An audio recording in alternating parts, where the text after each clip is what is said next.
สบายดีกันตอนเที่ยงเด้อพ่อแม่พี่น้องงานนอกบ้านก็เฮ็ดบ่ได้ขาดงานในบ้านก็บ่ได้ขาดตกบกพร่องคำว่าแม่และหน้าที่นี่ก็คือจิออกบ่ได้เนาะหน้าที่ตัวนี้ก็ได้หันบ่ตายจากกันเมื่อใดนี่ก็คือจิออกจากมันบ่ได้คำว่าหน้าที่และแม่นี่ก็มื้อนี้ก็เลิกงานเลิกการมาแล้วก็เข้าครัวคือเก่าพ่อแม่พี่น้อง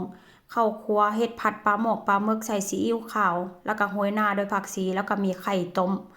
มื้อนี้ก็ถามว่าเฮ็ดกับข้าวกับน้ำแล้วมีคนกินบ่ก็บ่มีคนกินเด้อพี่น้องเอ้ย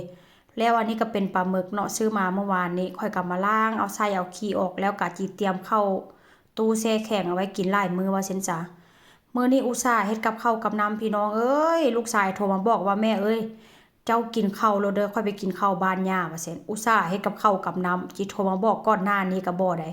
เพราะว่าเวลาค่อยมาหั่นน่ะเนาะเวลาค่อยเข้าบ้าน11 โมงลูกชายกับผัวกำลังสิพากันออกไปเล่นนอกบ้าน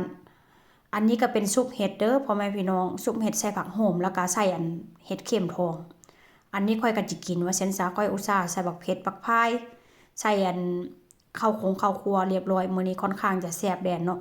แล้วก็ปลานี่ก็ดีแต่ว่าค่อยบ่ได้ทอดพี่น้องคันค่อยทอดปลานี่ก็สิบ่มีคนกินอีกละ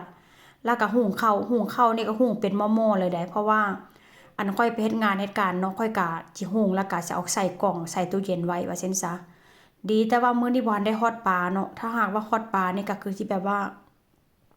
บ่มีคนกินว่าเซ็นซะแล้วการต้มไข่แล้วก็มีเห็ดนี่การเป็นเห็ดที่ว่าผัดก่อนที่ว่าค่อยจะมาเฮ็ดซุปหั่นน่ะพี่น้องข้อยก็แยกออกให้ผัวเนาะเพราะว่าซุปผักมันค่อนข้างจะเผ็ดข้อยก็เลยแยกออกมีหลากหลายเมนูบัดซี้ก็บ่เป็นหยังเนาะถึงแม้ว่าลูกชายกับผัวบ่ได้มากินข้าวนำแต่ว่าข้อยก็สิเก็บใส่ตู้เย็นให้เขาเจ้าไว้กินตอนแลงเพราะว่าตอนแลงข้อยก็ต้องไปเฮ็ดงาน